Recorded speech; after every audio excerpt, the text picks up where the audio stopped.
జగన్మోహన్ రెడ్డి గారు ప్రతిపక్ష నాయకుడిగా ఉన్నప్పుడు మేనిఫెస్టోలో ప్రధానంగా మద్యపానం నిషేధమని మహిళలను రాష్ట్రంలో ఉన్నటువంటి మహిళలను నమ్మించి ఏకపక్షంగా ఓట్లు వేపించుకొని అధికారంలోకి రావడం జరిగింది. అయితే ఆయన ముఖ్యమంత్రిగా వచ్చిన తర్వాత మద్యపానం రాష్ట్రం మొత్తం ఏ విధంగా ఏరులై పారిందో తెలుసుకుంటే చాలా బాధాకరం.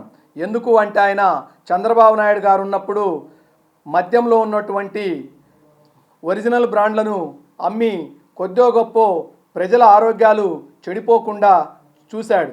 అదే జగన్మోహన్ రెడ్డి వచ్చినాక ఒక పెద్ద దోపిడీకి కుట్ర తీసి నకిలీ మద్యం తన జిల్లాలలో తన సొంత మనుషుల ద్వారా వ్యాపారం సాగించాడు.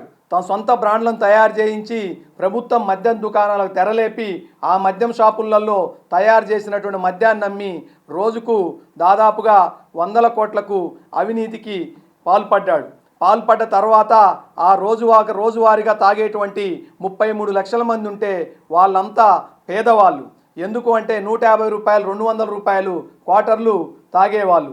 ఆ క్వార్టర్లు నాణ్యమైన మద్యం లేకపోవడం వల్ల ఎక్కువగా లివర్ సమస్య, కిడ్నీ సమస్య, ఆరోగ్య సమస్య రావడం వల్ల చాలామంది ఆసుపత్రుల పాలు కావడం జరిగింది. చాలామంది మహిళల తాలిబొట్లు తెంచడానికి పేదవాళ్ళగా తయారు కావడానికి జగన్మోహన్ రెడ్డి మద్యం తాగి ఆ కూలి చేసుకున్న డబ్బులు హాస్పిటల్కు పెట్టి పేద ప్రజలను మరింత పేదరికంలోకి నెట్టడంలో జగన్మోహన్ రెడ్డి గారి మద్యం విధానం వల్ల అన్యాయమై పోయారు.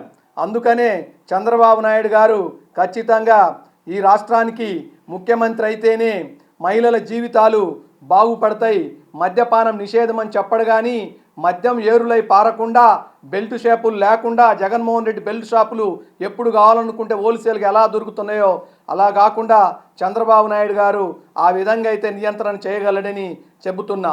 రాబోయే కాలంలో మహిళలంతా మీ భర్తల ప్రాణాలకు కారణమైనటువంటి జగన్మోహన్ రెడ్డిని, నకిలీ మద్యం అమ్మినటువంటి జగన్మోహన్ రెడ్డిని మీ అందరూ మద్దతు ఇవ్వకుండా మూకుమ్మడిగా చంద్రబాబు నాయుడు గారి నాయకత్వానికి ఓట్లేసి గెలిపించుకోవాల్సిందిగా కోరుచున్నాను.